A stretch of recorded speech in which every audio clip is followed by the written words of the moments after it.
You tell anybody about this, I'll kill your dog and make every day of high school hell. Our son Matt was assaulted in 2002. He was restrained. He had syrup poured on him. He had eggs smashed on him, and that was Matt's kind of welcome to high school. And he was told that. Welcome to high school, Matt.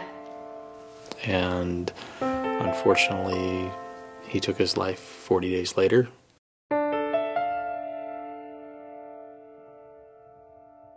At the age of 16, Alex took his own life after intensive bullying at his high school.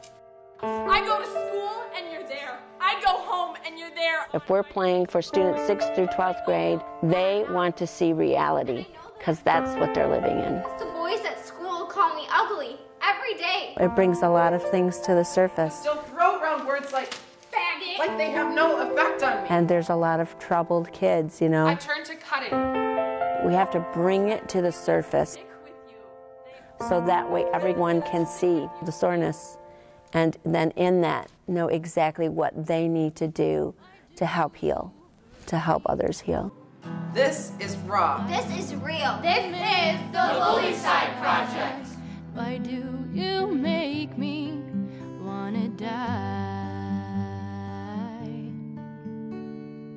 When I met Kevin and Tammy Epling, they introduced me to a book called Bullycide in America, which is written by mothers who have lost a son or daughter to bullycide, suicide due to excessive bullying. And when I read the book, I could certainly hear the voice of the parent, but I could also hear the voice of their son and daughter. And I said I had this really vivid dream the other night, and there's a silhouette of Matt up on stage. And she told me this was her next project that she wanted to see, what we thought of bringing Matt's story to the theater production. About a month after Alex died, we met the Eplings. And Lori had talked about this play, Bullycide, and asked if we would be willing to have Alex's story in there. Alex went into the woods behind his house, and with the family shotgun, he took his life. So then as I'm thinking about how I'm going to get this to reach audiences of students and young people, it was then also what actors do I need to be a part of this project that can take on the subject matter and also be effective on stage in their delivery and performance. The people that I've brought on have this ingredient within themselves to do something for the better. I'm with the Bullycide Project because I believe in this message. I believe that everyone has a voice and that they should use it. Thousands of kids deal with this every day. Suicide is not an option. We can no longer be intolerant to this kind of issue. There is a way through it, and there is something better and brighter on the other side.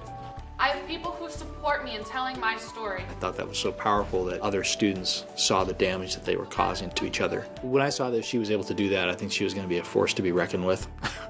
And that if she set her mind to doing this project, it was going to be done right.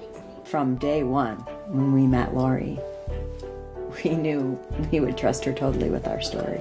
She just exudes love and caring and kindness. Lori's really got these kids where they belong. And I know I'm mean. If I had never been a part of the Bullycide Project, I don't honestly know if I would be here today. Because when you're in the state of what a lot of these kids go through, you don't really see that you are going to be missed, and even though it might seem like it at the time, there are people that care about you. When I came out here, I just came and laid down by him, and it was so obvious that he was gone. And I just pulled up his shirt, and there was just a tiny little hole right by his heart, and just a little trickle of blood, and that was it.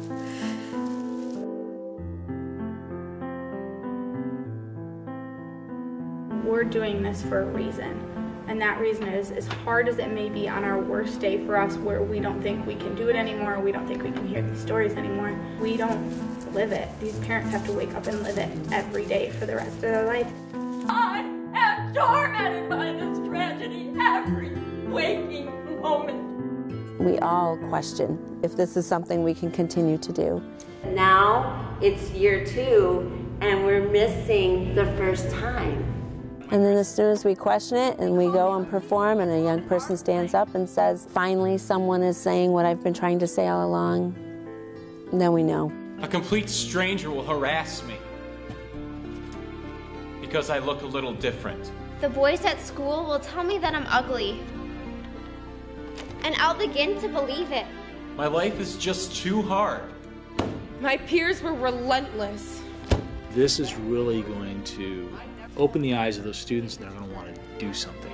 And what they don't understand, they destroy. This lasted for months. I literally have had people say it was a life-changing event to watch the Bullyside Project.